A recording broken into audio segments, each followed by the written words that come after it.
La Seconde Guerre mondiale nous a offert certaines des plus grandes histoires jamais racontées à l'écran, mais pour chaque chef-d'œuvre, il y a un désastre qu'Hollywood préférerait que vous oubliez. Certaines de ces films ont déformé l'histoire au-delà de toute reconnaissance, tandis que d'autres ont noyé le véritable héroïsme dans des clichés et du mélodrame. Alors, voici la question. Quand une épopée de guerre cesse-t-elle d'honorer le passé pour commencer à se ridiculiser? Restez dans les parages, car quelques-uns de ces échecs sont si mauvais que vous vous demanderez comment ils ont pu passer les portes du studio. Pearl Harbor, 2001. Peu de titres dans l'histoire du cinéma sont aussi infâmes que Pearl Harbor. Avec un budget colossal, un casting talentueux et le cadre de l'un des événements les plus tragiques de l'Amérique, il avait toutes les chances de devenir un drame de guerre définitif.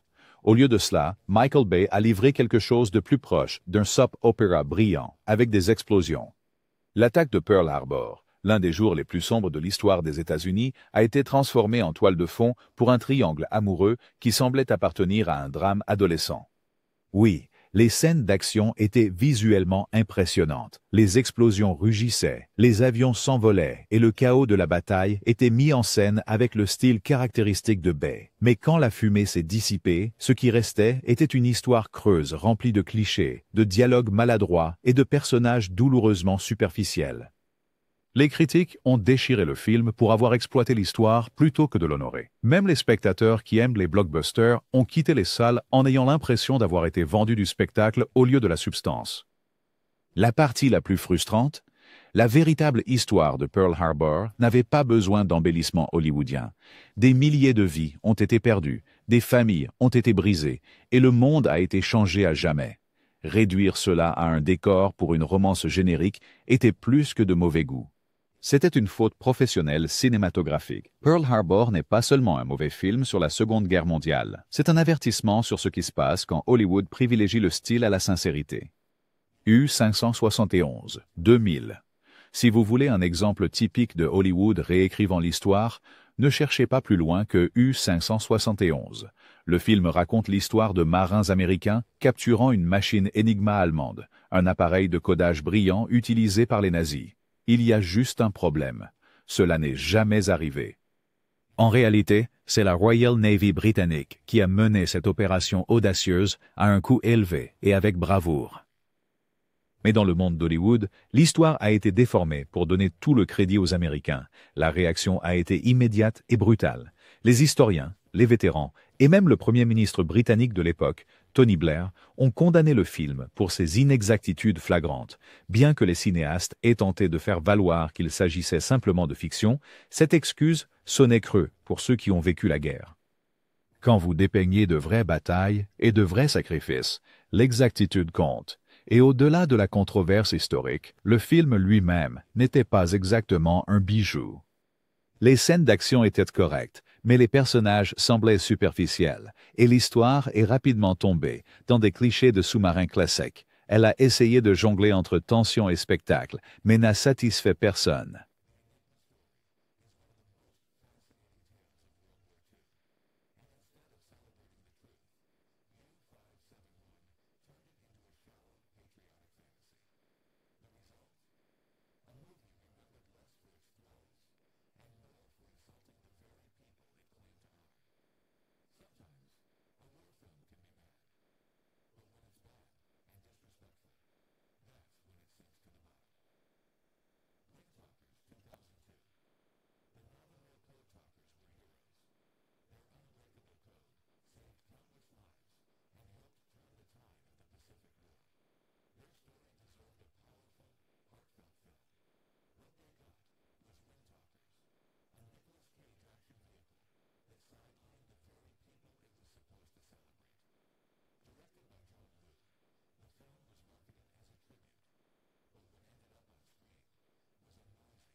Essayer de compenser avec des scènes de bataille explosives et le style d'action caractéristique de Woo. Mais même celle-ci semblait exagérée et déconnectée de la réalité ancrée de la guerre. Le dialogue était rigide, les personnages sous-développés, et le poids émotionnel qui aurait dû porter le film n'a jamais pris. Pour beaucoup, Windtalkers n'était pas seulement une occasion manquée, c'était une insulte. Une histoire d'innovation, de bravoure et de signification culturelle a été transformée en un film de guerre générique qui aurait pu concerner n'importe qui, n'importe où. Les Navajos méritaient mieux, le public méritait mieux, et Hollywood aurait dû mieux savoir. Red Tails, 2012. George Lucas a mis tout son cœur et sa fortune dans Red Tails, déterminé à donner aux Tuskegee Airmen, les premiers pilotes de chasse afro-américains de la Seconde Guerre mondiale, la reconnaissance qu'ils méritaient. L'idée était noble. L'exécution?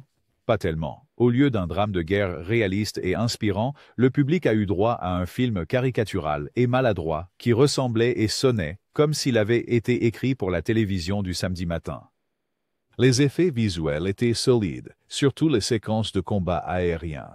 Les avions fendirent le ciel dans des batailles numériques nettes, mais chaque fois que les personnages ouvrirent la bouche, l'illusion s'effondrait. Les dialogues étaient terriblement ringards, truffés de stéréotypes dépassés et d'héroïsme exagéré qui rendaient même les moments les plus sérieux risibles. Les pilotes, qui auraient dû être dépeints comme des hommes complexes et nuancés brisant des barrières, apparaissaient souvent comme des caricatures simplistes.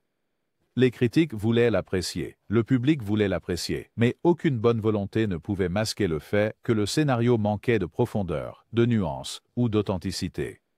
Même avec l'énergie d'un projet passionné de Lucas, Red Tails a fini par ressembler à une scène de jeu vidéo, étirée sur 2 heures. Ce qui fait le plus mal, c'est que l'histoire des aviateurs de Tuskegee mérite encore le film définitif qu'elle n'a jamais eu. Red Tails avait la chance d'être ce film. Au lieu de cela, c'est devenu un échec maladroit et creux, rappelé pour avoir gâché une opportunité qui aurait pu être historique. La bataille des Ardennes, 1965. Sur le papier, la bataille des Ardennes aurait dû être un classique instantané, un casting de stars, un budget colossal et l'une des batailles les plus célèbres de la Seconde Guerre mondiale comme sujet. Mais ce que le public a obtenu était un gâchis gonflé et historiquement inexact qui a enragé les vétérans et déçu les spectateurs du monde entier. Le problème a commencé avec les bases, des chars qui ne ressemblaient en rien à ceux utilisés pendant la Seconde Guerre mondiale, des tactiques irréalistes et un récit simplifié qui a transformé une bataille complexe et brutale en quelque chose ressemblant à une partie de dames. De vrais vétérans qui ont combattu dans les Ardennes ne pouvaient pas croire ce qu'ils regardaient. Même Dwight D. Eisenhower, qui a dirigé les forces alliées en Europe, a condamné le film pour avoir tellement déformé l'histoire. Et au-delà des inexactitudes, le film n'était tout simplement pas bon. Il traînait avec un rythme inégal. Les personnages étaient plats et les grandes scènes de bataille ressemblaient plus à des reconstitutions mises en scène qu'à des représentations brutes du combat. C'était un exemple classique de la pensée hollywoodienne selon laquelle plus grand signifiait automatiquement meilleur. Spoiler, ce n'était pas le cas. Au lieu d'honorer l'un des affrontements les plus désespérés et acharnés de la guerre, la bataille des Ardennes s'est transformée en un embarras coûteux. Elle reste aujourd'hui un rappel que l'authenticité, le respect et la narration comptent plus que le spectacle. Sans cela, même la plus grande épopée de guerre s'effondre sous son propre poids. Midway, 2019. Roland Emmerich est célèbre pour détruire des monuments dans des films comme Independence Day et Le jour d'après. Mais lorsqu'il a tourné son attention vers la Seconde Guerre mondiale avec Midway, le public a rapidement compris qu'un désastre à l'écran n'est pas toujours palpitant. Cela peut être tout simplement désastreux. La bataille de Midway est l'un des affrontements les plus importants du théâtre du Pacifique, où les forces américaines, en infériorité numérique, ont stupéfié la marine japonaise et renversé le cours de la guerre. Cette histoire à elle seule devrait porter un film. Au lieu de cela, Midway l'a enterré sous des effets spéciaux de style jeu vidéo et des dialogues qui semblaient sortis d'une pièce de théâtre de lycée. Les personnages débitèrent des répliques si rigides qu'on aurait pu pratiquement construire un navire avec, et aucune explosion numérique ne pouvait masquer le manque d'humanité. Le casting comprenait de grands noms comme Woody Harrelson, Dennis Quaid et Patrick Wilson, mais même leur talent ne pouvait pas rehausser un scénario si mince qu'il tenait à peine. Le problème n'était pas seulement les visuels tape à l'œil. C'était que le film traitait l'histoire comme un décor de fond. Il avait le spectacle d'un feu d'artifice, mais aucun du poids émotionnel qui donne de l'importance à une histoire de guerre. En fin de compte, Midway donnait une impression de déjà-vu après Pearl Harbor, prouvant qu'Hollywood n'avait toujours pas retenu la leçon. Les spectateurs veulent des histoires sur des personnes, pas seulement des pixels. Au lieu d'un hommage au courage, c'était un autre spectacle creux, et un que les vétérans et les passionnés d'histoire ont trouvé particulièrement insultant. La ligne rouge, 1998. Quand Terrence Malick fait un film, vous savez que ça va être non conventionnel. Mais, avec La ligne rouge, son style méditatif a divisé le public en deux. Certains critiques l'ont salué comme un art poétique. Beaucoup d'autres l'ont vu comme l'un des films de guerre les plus prétentieux jamais réalisés. Situé pendant la bataille de Guadalcanal, le film suit un groupe de soldats alors qu'ils naviguent dans les horreurs du combat dans la jungle. Mais au lieu de se concentrer sur la tension, la stratégie ou même les arcs des personnages, Malick a imprégné le film de narration chuchotée, de réflexions philosophiques et de plans interminables d'herbes ondulantes. Cela ressemblait souvent moins à un film de guerre et plus à un documentaire sur la nature de 3 heures avec des coups de feu occasionnels. Pour être juste, la cinématographie était magnifique et le casting étoilé comprenait Sean Penn, Nick Nolte et George Clooney, mais leur performance était enterrée sous l'obsession de Malick pour l'ambiance et l'imagerie. Le rythme était glacial et les scènes s'éternisaient bien après avoir fait leur point. Sorti la même année que Il faut sauver le soldat Ryan, La ligne rouge a encore plus souffert de la comparaison. Là où le film de Spielberg était brut, captivant et immédiat, celui de Malick semblait détaché, flottant et complaisant. Ce n'était pas seulement lent, c'était presque inaccessible pour le grand public. Pour certains, c'est un chef-d'œuvre incompris. Pour la plupart, c'est la preuve qu'un film de guerre peut se noyer dans sa propre ambition. La ligne rouge promettait un aperçu de la condition humaine, mais a livré un projet artistique déguisé en film de guerre. Objectif, Birmanie, 1945. Errol Flynn était le Golden Boy d'Hollywood, connu pour son charme et sa charisme de bretteur. Mais lorsqu'il a joué dans Objective, Burma à la fin de la guerre, le film est devenu tristement célèbre, non pas pour sa performance, mais pour sa réécriture audacieuse de l'histoire. Le film raconte l'histoire de parachutistes américains combattant les forces japonaises dans la jungle birmane. Ça a l'air bien, non? Sauf qu'en réalité, la campagne de Birmanie a été menée presque entièrement par des troupes britanniques, indiennes et du Commonwealth. Les Américains n'ont joué qu'un petit rôle. En attribuant tout le mérite à l'escouade fictive de Flynn, Hollywood a essentiellement effacé les sacrifices de milliers de vrais soldats. La réaction en Grande-Bretagne a été explosive. Les anciens combattants qui avaient saigné dans les jungles étaient furieux, et le gouvernement lui-même a condamné le film. Il a été interdit purement et simplement au Royaume-Uni pendant des années. Même le public américain a trouvé le récit invraisemblable, et les critiques ont noté que le film poussait la crédibilité à son paroxysme. Pour aggraver les choses, le scénario s'appuyait sur des représentations simplistes et des dialogues superficiels, transformant ce qui aurait pu être une histoire de survie intense en un exercice prolongé de propagande. Les scènes d'action manquaient de mordant, et Flynn, bien que toujours charmant, semblait déplacé dans un cadre de guerre brute. Objectif. Birmanie est maintenant moins considéré comme un film d'aventure et plus comme un symbole de l'arrogance hollywoodienne. Changer de petits détails pour le drame est une chose. Réécrire une guerre entière pour augmenter l'attrait du box-office? C'est le genre de geste qui mérite une place permanente sur la liste de la honte. Enemy at the Gates. 2001.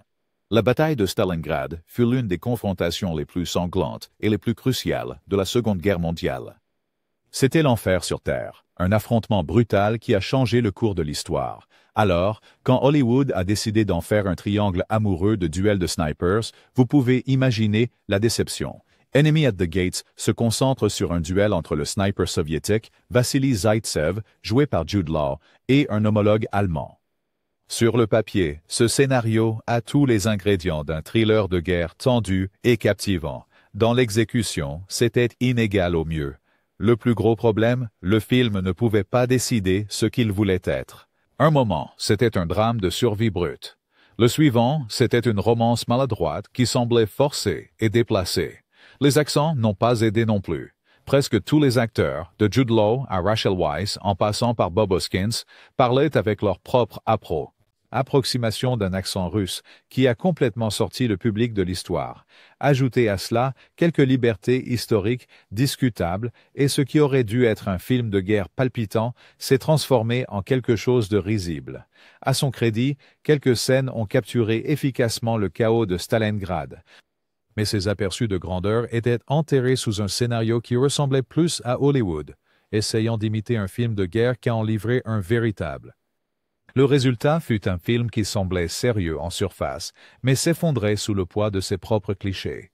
Au lieu d'honorer la brutale réalité de Stalingrad, Stalingrad s'est transformé en un feuilleton avec des fusils. Hearts War. Les films de prisonniers de guerre peuvent être parmi les drames de guerre les plus puissants lorsqu'ils sont bien réalisés. Malheureusement, Mission Évasion a presque tout fait de travers. Avec Bruce Willis et Colin Farrell, le film visait à raconter une histoire captivante de moralité, de sacrifice et de survie dans un camp de prisonniers de guerre allemands. Mais au lieu de tension, le public a eu droit à un drame judiciaire confus, déguisé en film de guerre. Le concept avait du potentiel. Farrell joue un jeune étudiant en droit devenu soldat qui se retrouve à défendre un camarade prisonnier accusé de meurtre.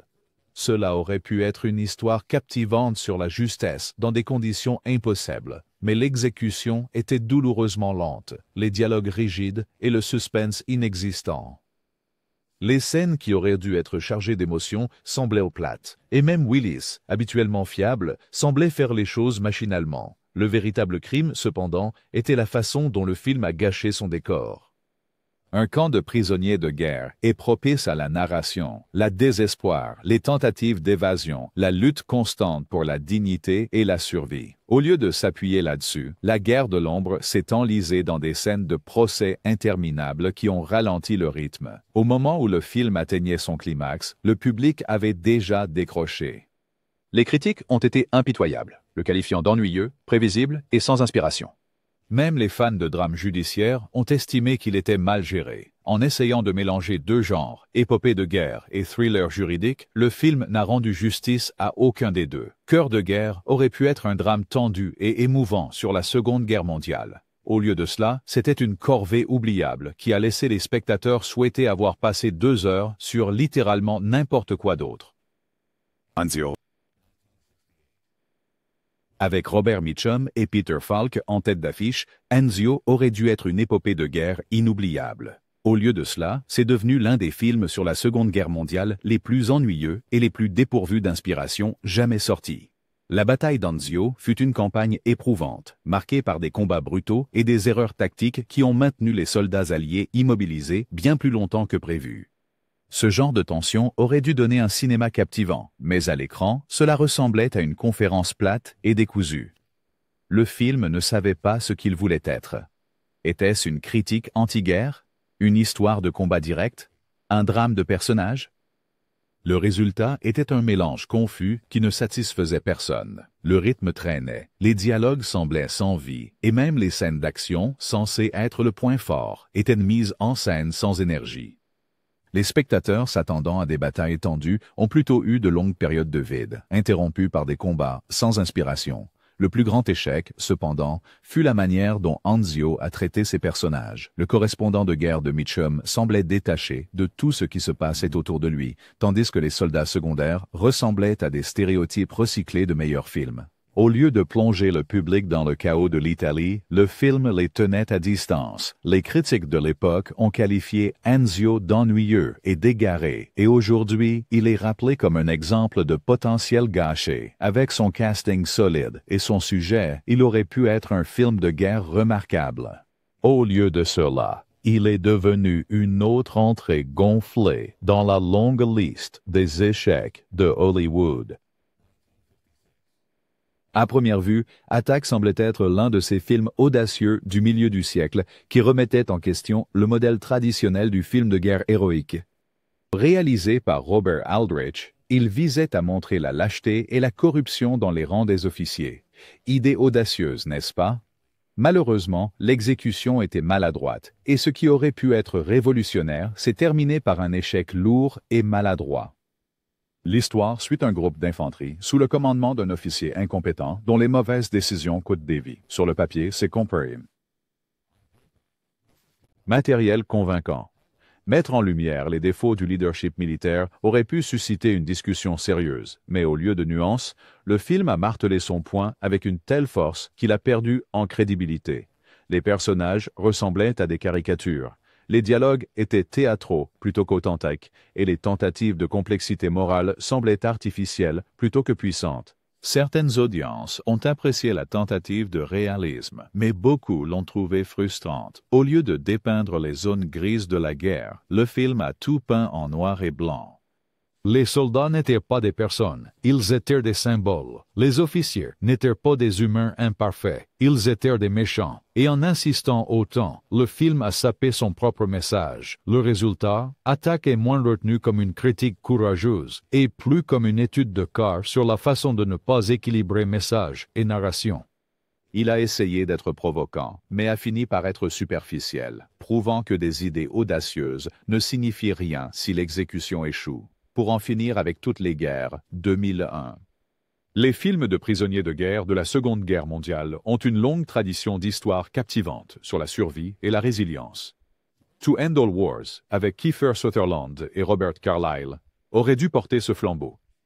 Au lieu de cela, il a trébuché lourdement, livrant un récit décousu et moralisateur qui a laissé le public froid. Situé dans un camp de prisonniers japonais en Birmanie, le film suit des prisonniers alliés, forcés de construire un chemin de fer dans des conditions brutales. Cette histoire réelle est poignante et mérite du respect, mais la narration maladroite du film a sapé sa puissance. Le rythme avançait maladroitement, passant de la violence à des leçons morales forcées. Les personnages, au lieu de ressembler à de vraies personnes, étaient réduits à des porte-paroles d'idées simplistes. Le film s'appuyait tellement sur ces thèmes qu'il en oubliait de développer la tension. Les scènes traînaient, les émotions semblaient imméritées, et à la fin, cela ressemblait moins à un récit de survie viscérale qu'à une leçon. Les critiques ont reproché au film d'étouffer le drame sous la sentimentalité, et même les spectateurs sympathiques à son message ont eu du mal à rester engagés. Ce qui est frustrant, c'est le potentiel. La véritable histoire derrière To End All Wars avait tout: danger, sacrifice et endurance face à des souffrances inimaginables. Mais au lieu d'honorer cela, le film s'est perdu dans des dialogues maladroits et une exécution inégale. Les spectateurs ont quitté les salles, non pas inspirés, mais déçus. Opération Pacifique, 1951. Le nom de John Wayne sur une affiche garantissait habituellement des sensations fortes, mais Opération Pacifique est l'un des rares cas où même le Duke n'a pas pu sauver un navire en perdition. Situé sur un sous-marin pendant la guerre dans le Pacifique, le film promettait suspense et drame en haute mer. Ce qu'il a livré était une histoire fade et oubliable, remplie de clichés et de romances prévisibles.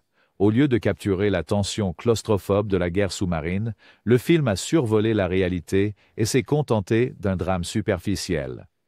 Les scènes de bataille manquaient de mordant, les enjeux ne semblaient jamais urgents, et la sous-intrigue romantique semblait insérée juste pour distraire le public du peu qui se passait. Pire encore, les vétérans ont critiqué le film pour son manque d'authenticité. Les équipages de sous-marins faisaient face à un danger constant, des pannes mécaniques et des choix déchirants, aucun de ces éléments n'étant montré de manière convaincante ici. Au lieu de cela, Opération Pacifique semblait aseptisée, plus intéressée par le charisme de John Wayne que par la vérité du combat naval. Les spectateurs, s'attendant à de l'intensité, se sont retrouvés ennuyés, et les critiques l'ont rejeté comme l'un des efforts les plus faibles de Wayne. Aujourd'hui, il survit principalement comme une note de bas de page dans sa carrière. Un rappel que même les icônes d'Hollywood ne peuvent pas sauver un scénario faible et une réalisation sans inspiration. The Last Drop, 2016.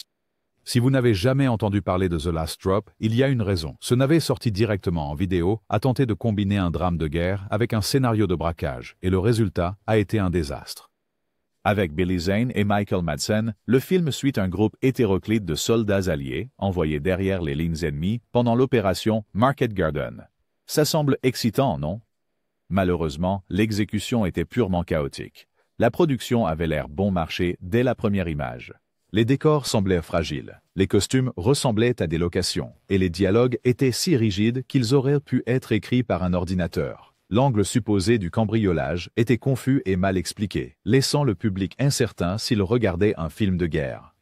Une comédie ou une parodie. Même les scènes de bataille manquaient d'énergie. Filmées avec une si faible valeur de production, elles frôlaient l'embarras. Le casting, malgré des visages reconnaissables, semblait aussi perdu que le public. Les performances étaient plates, le rythme était irrégulier et l'histoire n'a jamais pris d'élan. Au lieu d'une aventure palpitante, les spectateurs se sont retrouvés avec un méli-mélo d'idées à moitié développées qui se sont effondrées sous leur propre poids. Les critiques s'en sont à peine souciés et ceux qui l'ont fait ont été impitoyables.